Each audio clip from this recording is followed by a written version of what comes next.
Hello, everyone. We'll begin momentarily. We're just going to give people a moment to log in.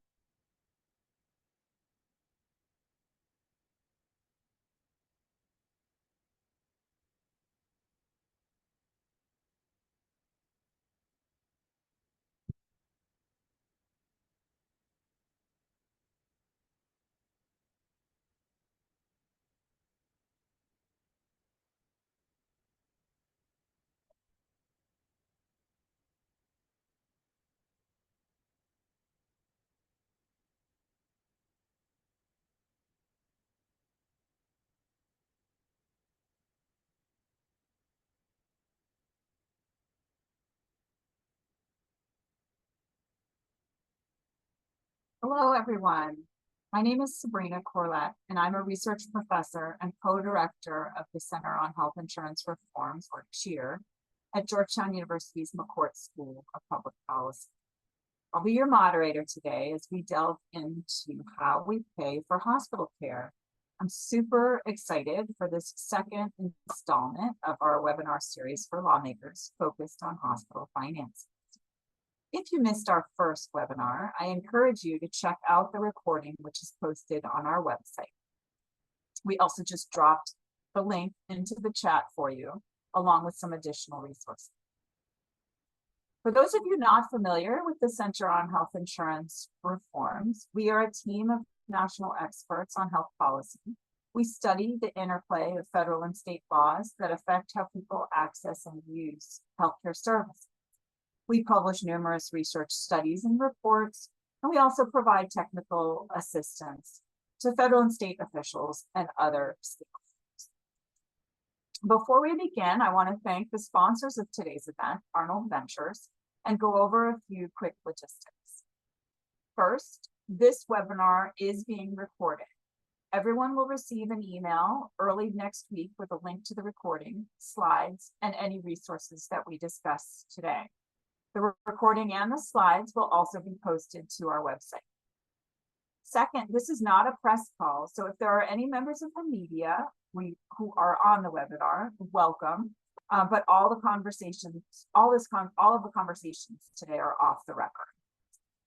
Third, the chat is open now and will remain open, and we encourage you to use it to introduce yourselves, share reactions, and connect with one another. And if you have any technical issues, please drop those into the chat as well. And our producer, Katie Sargent, will do her best to help you out. And then finally, we have set aside a good amount of time for Q&A after the presentations from our two speakers today. When we get there, we'll be taking questions that are submitted using the question and answer box, which is at the bottom of your screen. You can drop your questions into that Q&A box at any time during the webinar, and we will do our best to respond to as many as we can.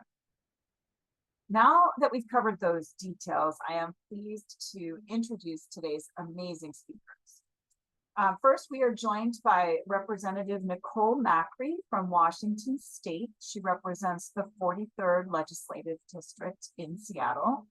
Nicole serves as the Vice Chair of the House Appropriations Committee and is a member of the Healthcare and Wellness Committee.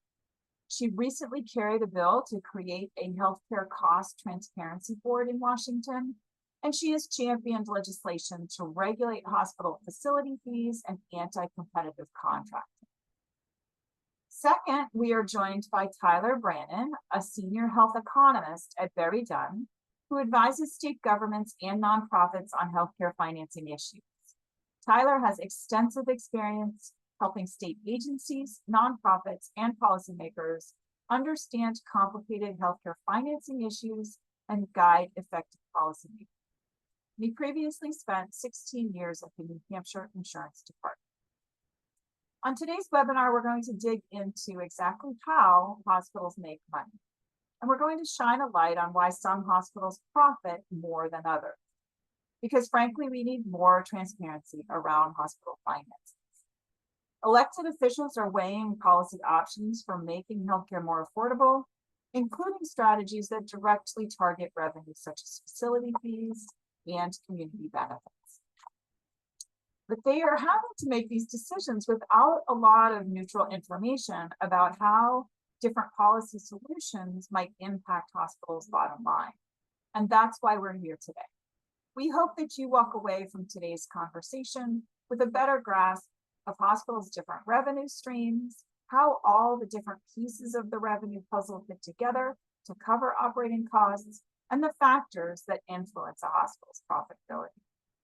We'll first hear from Nicole, followed by Tyler, and then we'll open it up for questions from all of you. I will hand it over to Nicole to take it away. Thanks so much, Sabrina, and it's really an honor to be here. I'll start off by saying that I don't come to this work considering myself an expert in healthcare system financing, but found my way in my policymaking to this area because I had been working on expanding equitable access to care in my state. We're actually very fortunate in Washington State, I think, to have a very strong care delivery system with broad access. We have one of the lower uninsured rates in the country. But as I began to really do work related to expanding coverage as a pathway to expanding equitable access, I kept running up against this issue with prices. And so, as you mentioned, started to do some policy making, first really around transparency and trying to better understand and provide policymakers with more information about what health system finances look like. And in my state, like in many states, that really means looking at hospital-based finances, because our hospitals are heavily consolidated within our state, meaning that our kind of doctors, clinics, and our hospitals are all tend to be part of these larger systems, oftentimes multi-state systems. And so trying to get more transparency. Over time, I've come to strongly believe that transparency is inadequate. We need transparency as a first step, but we also need more accountability and in some ways more regulation around how hospital finances work. And that is because prices keep going up.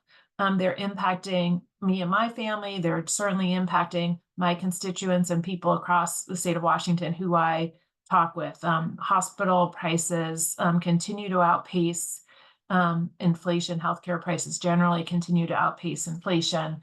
And we see the impacts of consolidated systems and how that exacerbates price increases. So the growing number of, I would say, monopolies in our system creates competitive advantage and allows for some anti-competitive practices to occur, which is why I've worked on some policy related to limiting anti-competitive practices in contracting with health insurance. And then, I would say that as you mentioned, I'm a vice chair on the Appropriations Committee. I work on writing our state operating budget. And now, 20% of our budget is healthcare expense. Our state is probably the largest purchaser of healthcare services in the state. That is because public employees, both at the state and local levels, are receiving their health services through the public employee benefits that we administer. And then through our low income insurance program, our Medicaid program, which we call Apple Health in Washington State, we are purchasing a tremendous amount of healthcare services.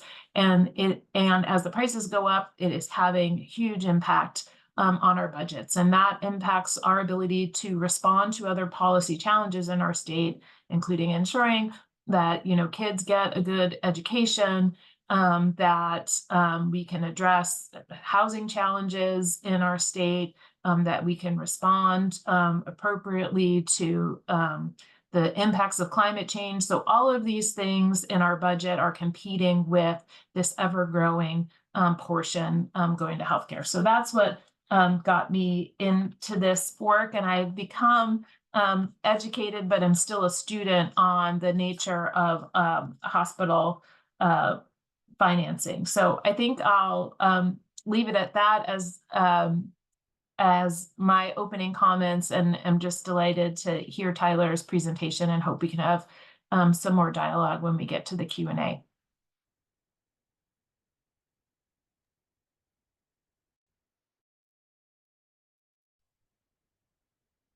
Good afternoon, and thank you for participating. I am going to share my screen and begin the presentation. Just a comment about what we were thinking about when this was put together. Our audience is primarily state legislators and people participating in the state policymaking process. So many of the comments that I have during the presentation are thinking about what levers, what angles people working through that state legislative process would have. There are certainly some things that can only be controlled at the federal government level, but there are a lot of things that can be done at the state level. So it's important for you to understand sort of some of the dynamics, some of the factors that are relevant for things at the state level. So more specifically, what I'm going to focus on today are the major sources of hospital revenues, talk a bit about third-party payers more specifically, the importance of payer mix, a bit about facility fees, and wrap up with a short segment on community benefits. This is a relatively short presentation, but I'm hoping to give you a high-level understanding of each of these areas, enough so that you know how to ask the right questions and explore things a bit further in the future. So when we're talking about major sources of revenue, third-party payers are clearly at the top of the list, and we're usually talking about Medicare, Medicaid, and commercial insurance carriers. There are other forms of coverage, but these are certainly the ones that hospital administrators are reacting to most specifically, and certainly have the most influence on the way hospitals are funded and managed. It's important to recognize, though, investment income and donations do play a role in terms of the revenues that hospitals receive. And that's one of the reasons we reiterated in the first webinar, you should look at both the hospital operating margins and the total margins when you're considering the financial health of an organization like this. Certainly, ownership of provider practices and other institutional sites can contribute revenue streams to the hospital. Of course, at the same time, if those other sites or practices are losing money, they can be a financial strain on the hospital. Even when they're separate entities, things tend to roll up at the system level, and it's often the same leadership of the hospital that is running the system. Nonprofit hospital tax breaks are very important to those types of organizations. They're certainly worth a lot. And by one estimate, they'd be equal to about 5.9% of expenses. There are a number of enhanced payments for hospitals that qualify. Many of them are done through the Medicare system. And some of the examples, and probably one of the best examples, is those critical access hospital enhanced payments. So critical access hospitals being those small rural hospitals that in many ways are actually reimbursed on a cost basis. Indirect medical education is another example of an enhanced payment for teaching hospitals. And then there are disproportionate share hospital payments and grants that may go to qualified hospitals. Of course, gift shops, food services, parking may not be major sources of revenue at a hospital, but they should be considered in line with everything else that results in a revenue stream for a hospital.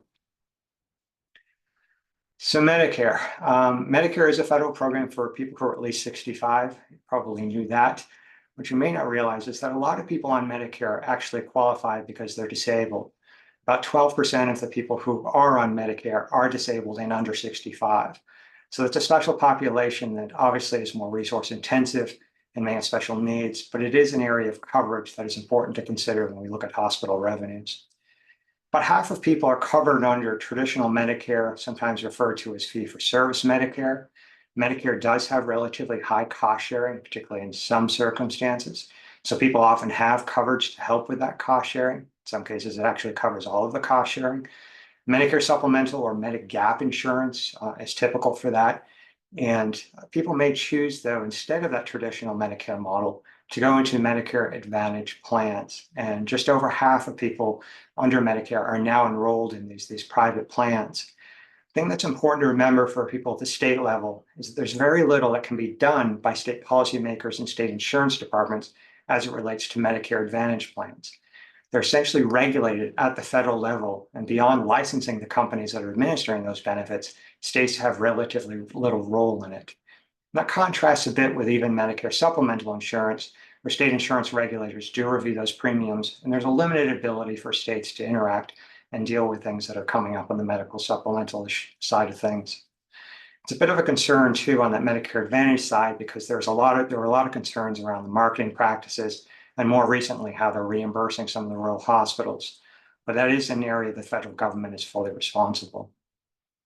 Medicare tends to be the most sophisticated payer of healthcare services. So they have highly structured reimbursement systems. They don't negotiate with hospitals, and those reimbursement systems are scientifically derived. They've come up with complex weighting systems and other ways of evaluating reimbursement rates that are appropriate for hospital services.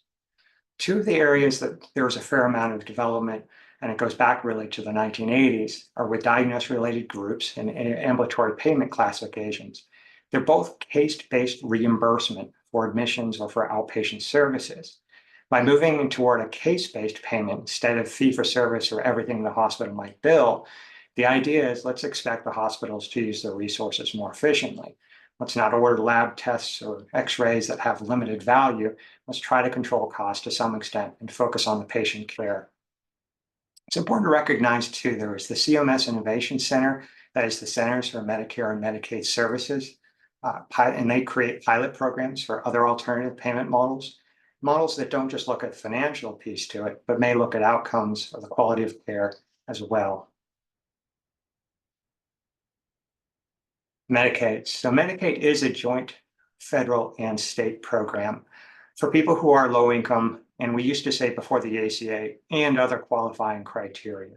So prior to the ACA, it was very difficult, for example, for men to qualify for Medicaid. Most people were either women and children, and they might have been pregnant or otherwise qualified with more than one criteria. After the ACA, at least in states that expanded Medicaid, people who were low income could qualify. However, in those states where Medicaid was not expanded, they're still stuck in that bit of that area where it can be difficult, particularly for men to qualify for Medicaid. States may set hospital payment rates at a percentage of Medicare using Medicare systems, or they might do something different. The reimbursement levels are typically lower than hospital costs. The good news is that because hospital costs are largely fixed, that unless the hospital is fully running at capacity, they'll tend to welcome some of those Medicaid patients because the reimbursement helps cover those fixed costs. Fixed costs meaning that they don't change much, at least within certain differences of volume. So they can see additional patients, doesn't cost a lot more to do it, and they receive the additional revenues associated with Medicaid. The other thing about Medicaid is cost sharing is incredibly rare. So unlike your privately insured people or potentially even your Medicare people, hospitals aren't chasing down deductibles or coinsurance or other patient liabilities that may or may not be paid. The benefits, though, for Medicaid are often administered by managed care organizations. So there's private organizations that are working for the state to administer those benefits, and about 3/4 of the people under Medicaid now are getting their benefits through these companies. Although these companies are private, they tend to operate more like insurance companies, and the products may even have a lot of things in common with commercial insurance. They're not regulated by insurance departments. That can get a little bit awkward if you had an insurance department regulating what is basically a vendor of the Medicaid agency. And that's the least to say. So the point is, if you're actually passing legislation at the state level, it's usually kept pretty separate because of the separate oversight of each of the different types of organizations. Then you get to private insurance or commercial insurance. And for the most part, I'm talking about major medical insurance products. There are other types of insurance products that reimburse hospitals, and they're definitely their own game and quite different in many ways. But most people do get their coverage through what is referred to as employer-sponsored insurance, ESI, or the group market. There are people who get their insurance in the individual or non-group market, and that includes the exchange products. So if they're going onto the online exchange and marketplace, they're getting heavily subsidized products in many cases. And that's how most people do receive those subsidies. The individual market, though, is different than the group market, meaning the products are different. You tend to see higher cost sharing, you tend to see more narrow networks. And part of that is to meet the demand for those people and get to a price point that might reflect a compromise an employer might not be willing to make. If you think about the position of an employer, the person making decisions for the benefits for the people, they might be more reluctant to choose an insurance product that doesn't include a major hospital for a number of people. One of the real important things for people to understand at the state level is that about half the folks wandering around with Blue Cross on their card or another major insurance company are actually covered by self-insured employers. These are generally larger employers who are paying an insurance company like Blue Cross to administer the benefits and process the claims. However, those employers are regulated by the Department of Labor, and states cannot pass insurance laws that would change the benefits of those employers. If they do, those laws would be preempted by ERISA, federal law that deals with employers and the benefits they're able to offer. The good news, though, is that the provider networks, the reimbursement rates, and the covered services tend to reflect what the insurer is doing on the fully insured side. And you can imagine how that would be the case. They're looking for economies of scale. They want to do things as much as possible the same way. However, if an employer, particularly one that was significant to the insurance company, wanted to negotiate something different with the insurance company, they certainly have the option to do that without worrying about what the state insurance laws might be. So an insurer negotiates with a hospital. There are a lot of things that go into that negotiation, but if they're successful, it results in an in-network hospital. And this is a win for the hospitals because they benefit from patient volume. They don't have the insurer trying to steer those patients to another competitor or some other site of care. They also benefit from pay direction. So instead of the insurance company paying the member or the patient for the actual expense of the claim and telling the hospital, good luck collecting it, they'll pay directly to the insurer. The insurance company wins because now they can market a product with the hospital and network. And this is incredibly important for an insurance company when the hospital is a large system or a prestigious organization, or maybe the only hospital that's available in town. Can you imagine how difficult it would be to sell insurance when the people who are buying it don't have access to their local hospital? So that's typically a big win for the insurance company. The negotiations include obviously reimbursement levels, the price of healthcare services that we see. They also include the methodology that's being used.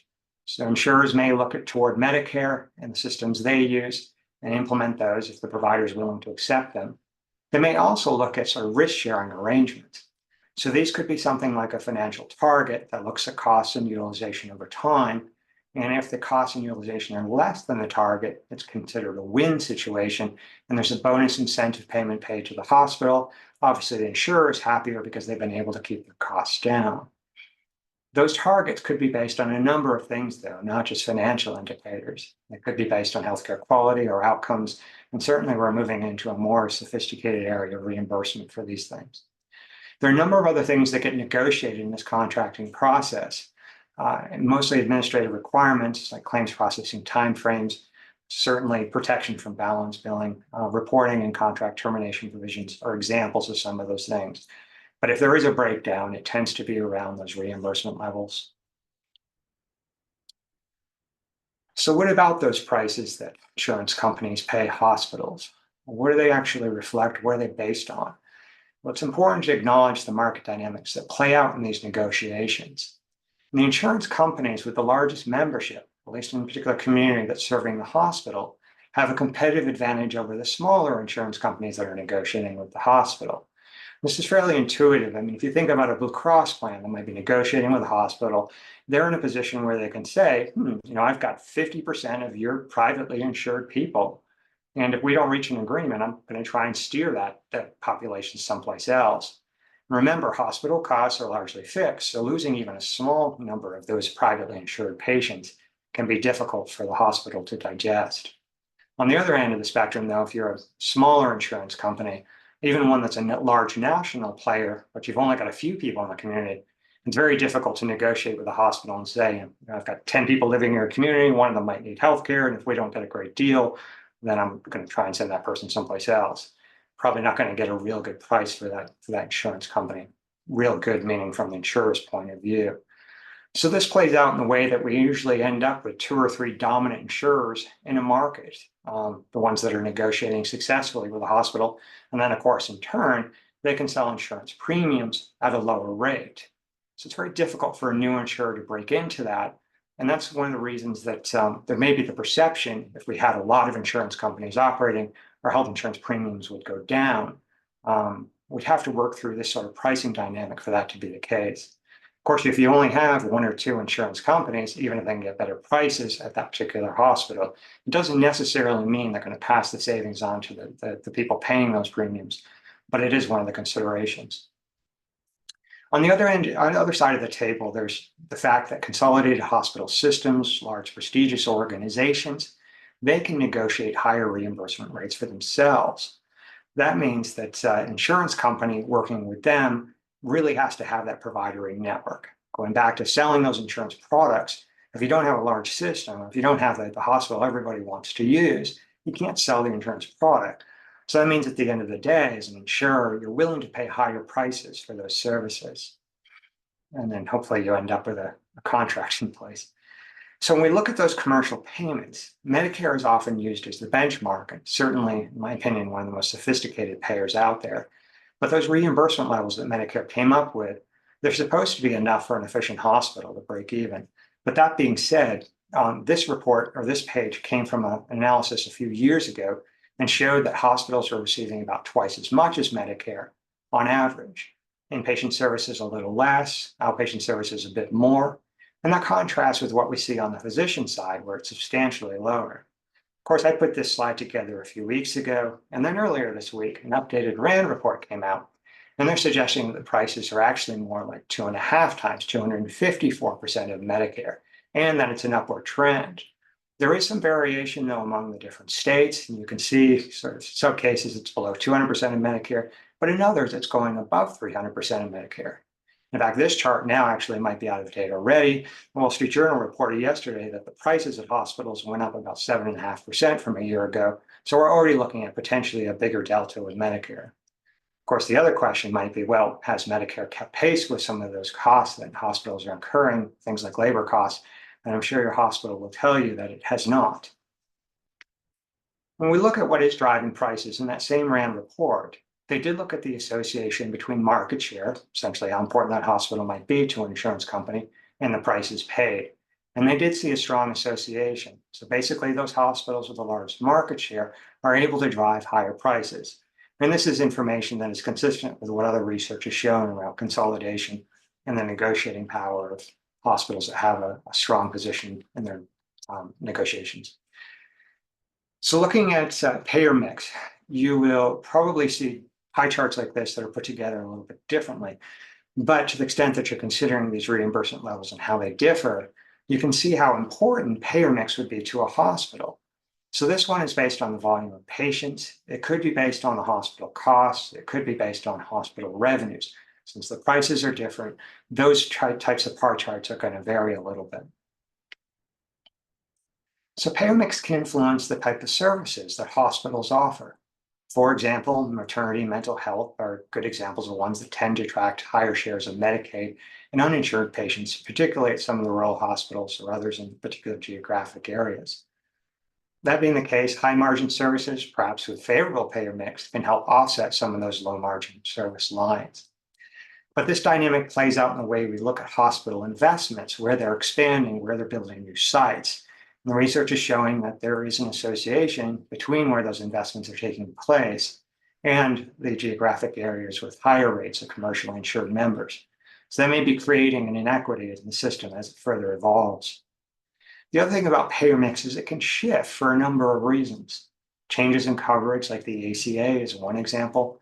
Patient demographics. If you have an aging population, that may mean more people covered by Medicare, which is obviously going to change the financial situation of the hospital. Service mix can also change payer mix, and that's because some types of patients will use more particular services. Switching gears a little bit to talk about facility fees. We're doing this in the way that we're talking about revenue streams for hospitals. So traditionally, there are two different types of claims forms. That professional claim is what is billed to the insurance company when you go to a physician's office or a group practice, and that might be the only claim if the physician's office or group practice is independent of a hospital, covers those professional services. Your cost sharing, certainly a co-payment, maybe you've got a deductible or something else that'll apply, is just based on the services billed on that professional claim. You go to a hospital setting, you're going to have that same professional claim potentially. You're also going to have a hospital or institutional facility claim. That includes a lot of the services that hospitals have billed for a long time. However, what's happening more and more is that hospitals are investing in the healthcare system. Sometimes they're investing with the assumption that they'll be billing for that facility claim. So you might find an urgent care center that's quite robust in terms of the resources that are available. And from the hospital's point of view, it's essentially part of the hospital, even though it may be off the campus. Other examples, we're seeing developments such as Convenient MD or other chains of urgent care that don't bill a facility claim. So clearly, more often that the facility claims are billed, there's an inflationary pressure on healthcare costs and our health insurance premiums. And it doesn't have to be an urgent care that's set up with a lot of resources. Hospitals may decide to start billing that hospital claim, even in locations where there is no additional investment. This is considered a controversial practice, and both state policymakers and federal policymakers are looking at options to both identify these types of claims and put certain controls on them. It's very challenging even for a payer to identify what's really going on here, because the services could look like they otherwise took place in a hospital. Where do you know they're actually located? Even when you look at the Medicare cost report, which can provide certain amount of insight about provider-based clinics and the billing, it's not always clear sort of which organization they're associated with, or even what clinical area they're showing up as. There can be some information garnered from that, but not a lot. So even truly understanding this problem is something that needs to be a little bit more development on. So we have our first polling question about what you think about facility billing and your concerns around it.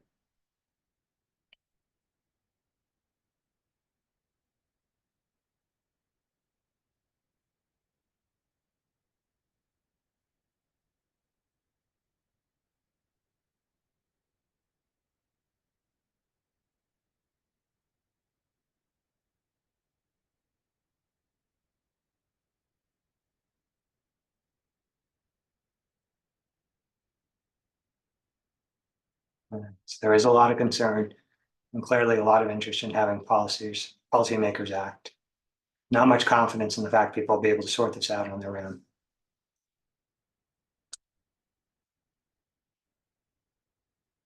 So community benefits. We're talking about community benefits as a source of sort of how we fund hospitals because of that tax exemption. It's important to recognize though that both nonprofit and for-profit hospitals do provide community benefits the way community benefits are defined. But nonprofits are required to file a form describing what they're doing on community benefits. Many community benefits are what you might expect, things like health improvement efforts, direct financial support, and nonprofit hospitals are required to do a community needs assessment periodically that hopefully informs what community benefits the hospital is providing. Charity care is another example of community benefits. However, it is considered to be a fairly small portion of the operating expenses of the hospital. Training and research is another area of community benefits, but the category where most of the dollars fall as it relates to community benefits are considered Medicaid shortfalls. And this is the difference between what the hospital considers cost for the services and the reimbursement rates that Medicaid has. There are some requirements for that IRS tax exemption, and they're listed here. I think most hospitals would tell you that not that hard to actually meet. And it is one of those areas that potentially could evolve a bit more. There are state-specific requirements in place, and they may raise the bar a little bit more as well. There are some considerations though around community benefits. There are no minimums required. The financial assistance programs can be quite weak.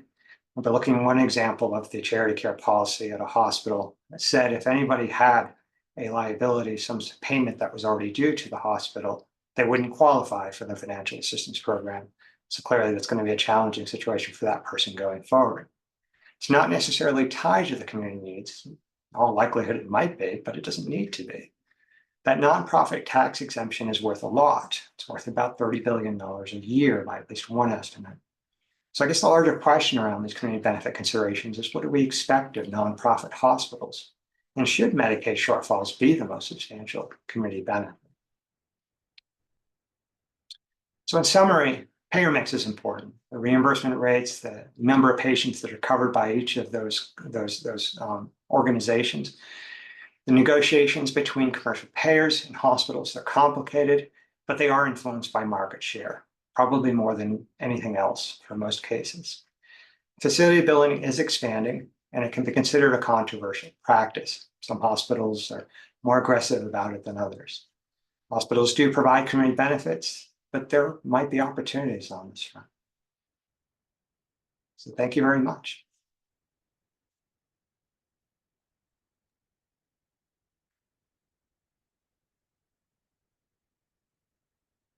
Thank you, Tyler, and thank you, Nicole. Now we've got some time for your questions. Please, if you have any questions, please take a moment and drop them into the Q&A box. I'm going to kick it off with a question of my own, which is, during the COVID-19 pandemic, we saw a number of hospitals struggling financially, and relying on subsidies from the federal government and from investment income to kind of tide them over.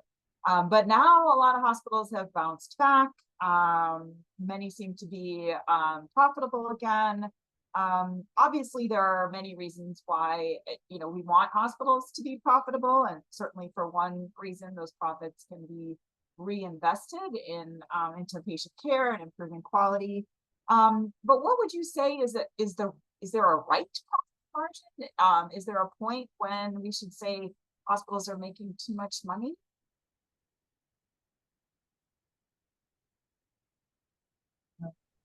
So I can start. The pandemic really changed things, I think, for a lot of hospitals. I think that before the pandemic, I would have answered this question by saying 2 or 3% is generally considered enough to kind of reinvest, build on what you've got, is assuming the hospital's been managed efficiently at that point.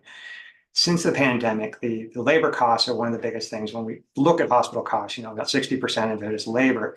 So one of the bigger questions is, well, how much more will they need in the future to cover those additional labor costs? That's going to be one of the challenging areas. And as I mentioned, the Wall Street Journal article reported that the prices went up about 7.7%. And hospitals were telling us that's largely due to labor, which of course is contributing to inflation overall. I think, though, that one of the equally important questions is the cost structure that exists today in hospitals. Is that the most appropriate cost structure? In other words, are we spending the right amount on hospital services, or should we be looking at sort of efficiencies overall and maybe thinking about how healthcare and hospital care is delivered in the future a little bit differently, which of course would influence what kind of investments we need to make.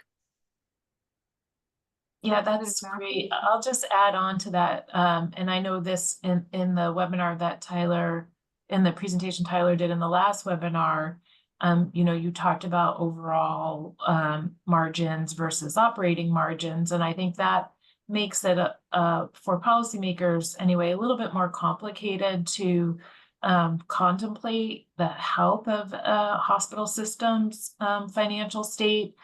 And so what we've been trying to do in Washington, along with, I know, several other states, a growing number of states, is to set, rather than looking at profit margins, looking at these health cost growth benchmark measures.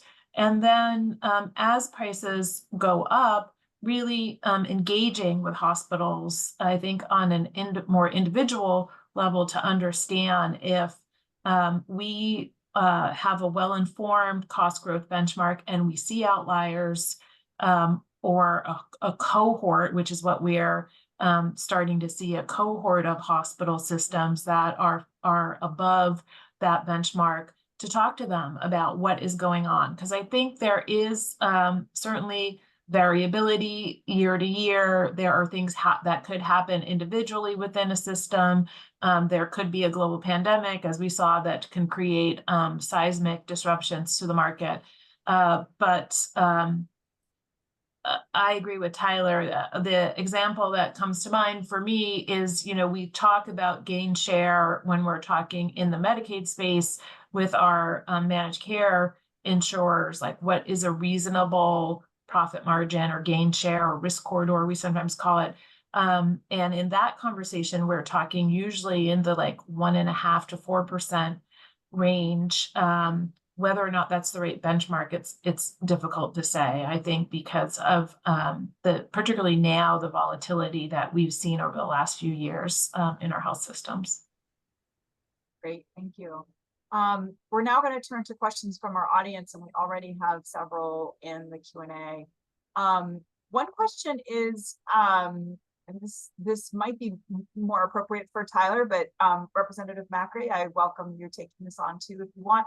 How do you see medical loss ratio requirements affecting payer-hospital negotiation?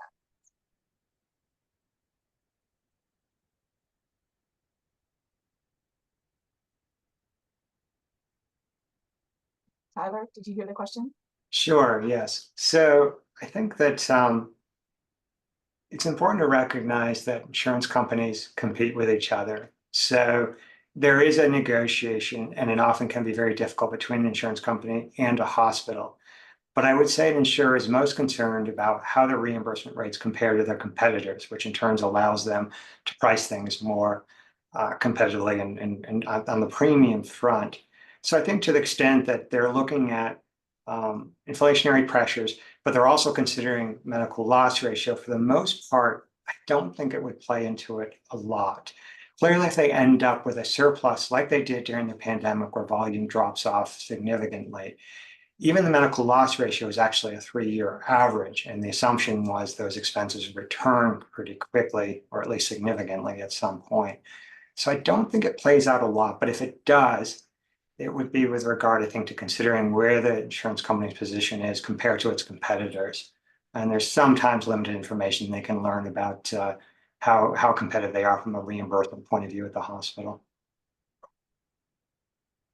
Great, thank you. Another question is asking about the pros versus cons of specialty hospitals from a financial perspective.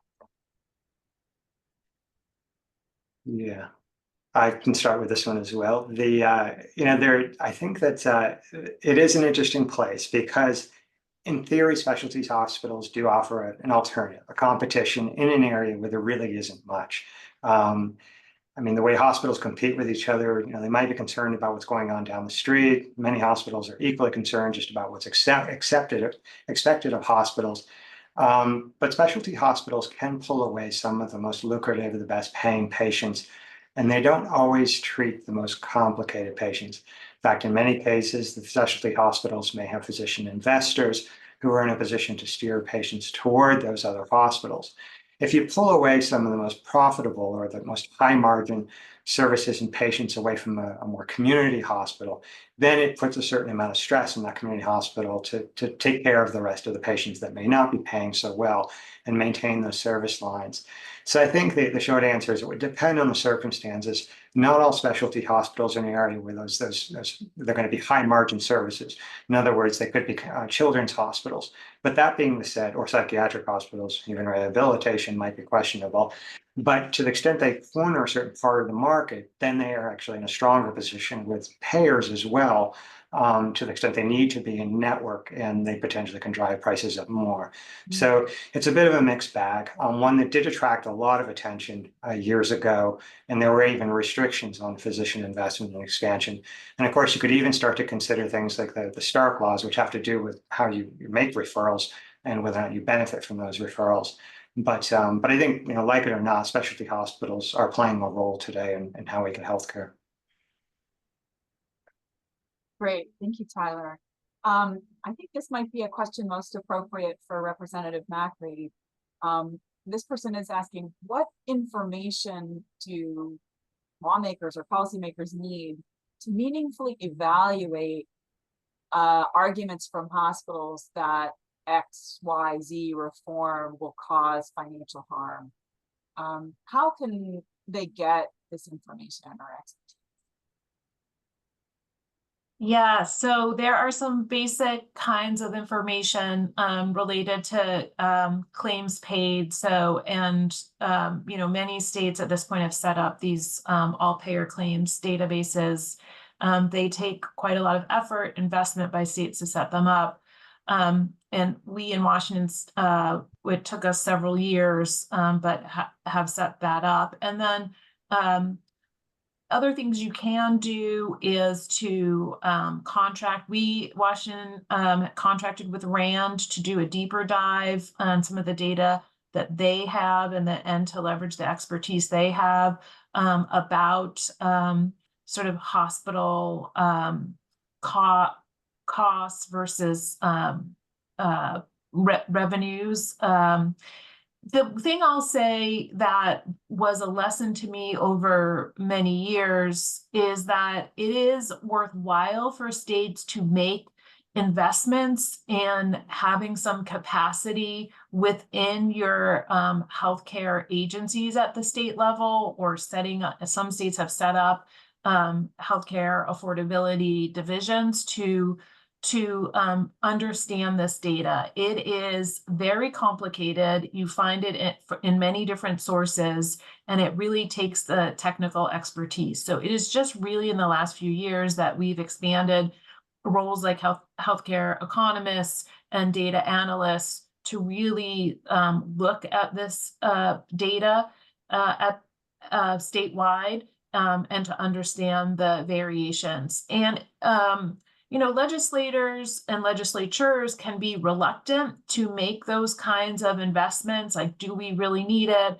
We are struggling in balancing the budget just to provide basic services to our residents.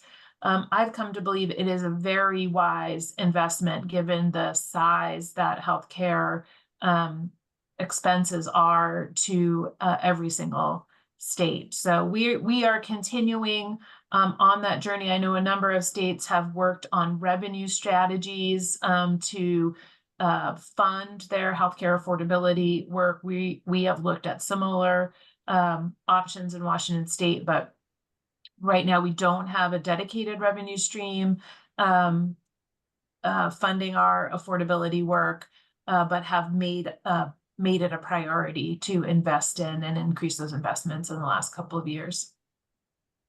Great, thank you. Yeah, I would add just that I'm a huge fan of APCDs. My home state was one of the first ones to put it up, and we used the data to create a price transparency website. We've used the data to mandate reviews.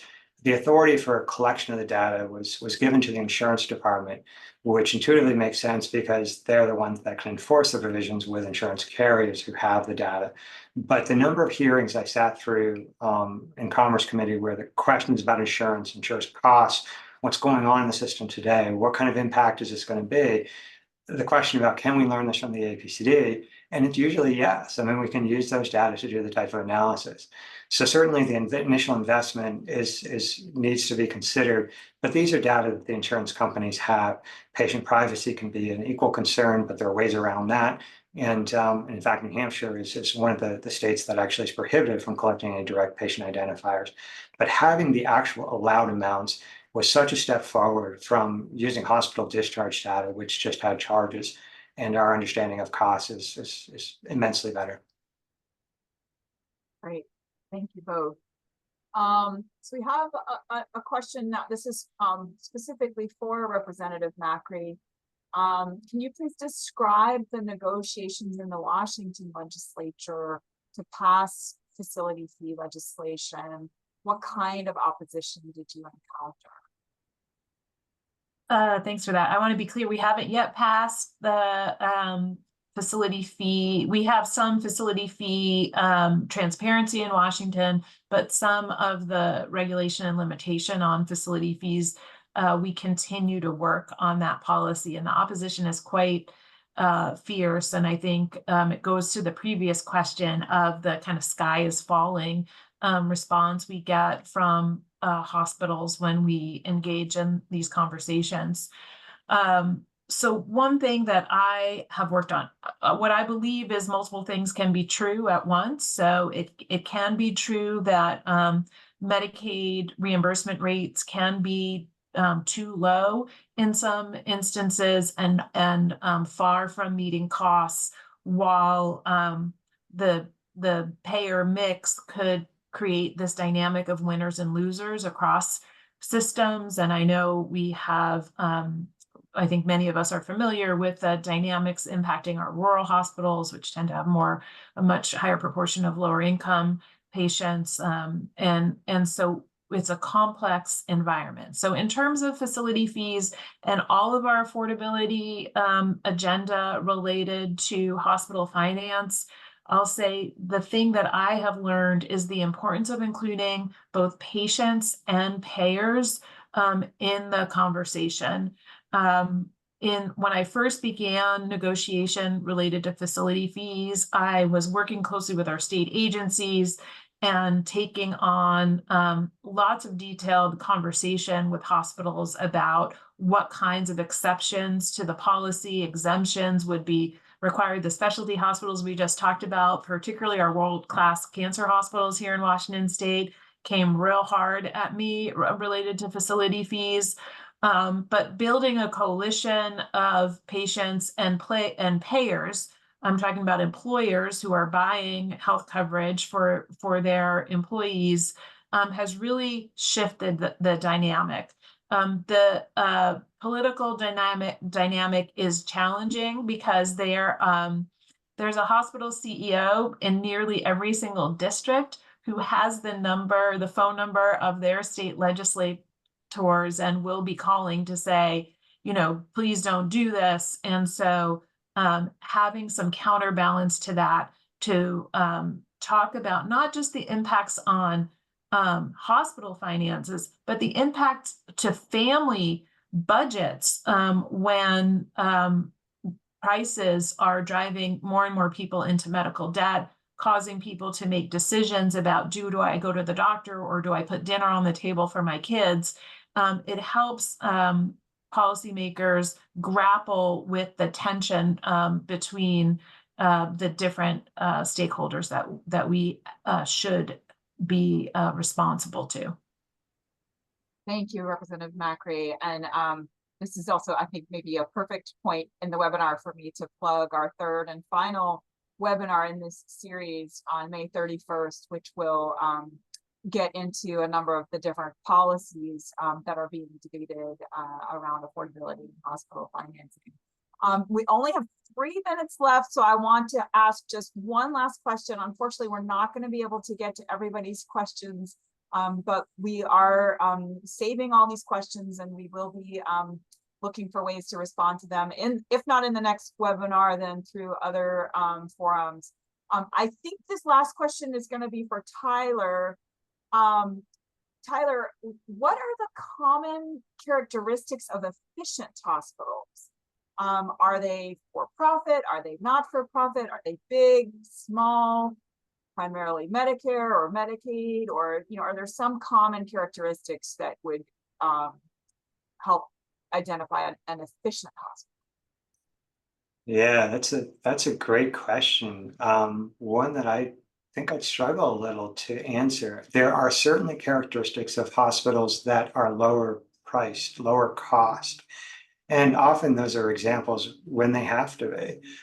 So hospitals that have a lot more sort of Medicare or Medicaid patients coming in the door, they need to control their costs more. Those hospitals may not offer a full range of services that, and I'm thinking many of these hospitals are going to be rural hospitals. They may not offer the full range that you see in an urban setting. But I think if you're looking for efficiencies, you might want to look at the hospitals that have to be efficient as a place to start. Beyond that, I think there are probably fewer differences between a for-profit and nonprofit than we might like to see. Certainly, for-profits are incentivized by their investors. The nonprofits at some level are looking for revenue maximization as well, and looking to appeal to the patient base and the patient experience. So it's a great question. I wish I could answer that better, but I think, yeah, you look at the hospitals that have to be efficient. Mm-hmm. That's a really great point. Thank you. And thank you all so much for being with us today. I hope you've learned as much as I did. And thank you again to Nicole and to Tyler. We could not have had this conversation without your vast knowledge and experience. As I mentioned at the start, this is the second in a series of 3 webinars examining hospital finances. We hope you'll join us for our part 3 on May 31st. We've dropped a link to that May 31st webinar into the chat, so you can register there. We will also send it around with recording of this one, so please sign up and tell your friends. At that last session, we will be exploring some of the challenges and opportunities with respect to public policy relating to hospital costs and affordability. We really hope to see you there. Before you sign off, please do take a moment to fill out our survey. It's going to pop up on your screen. Your feedback really helps us figure out what works for these webinars and how to make them most useful for all of you. Thank you again, and I wish you all a wonderful weekend.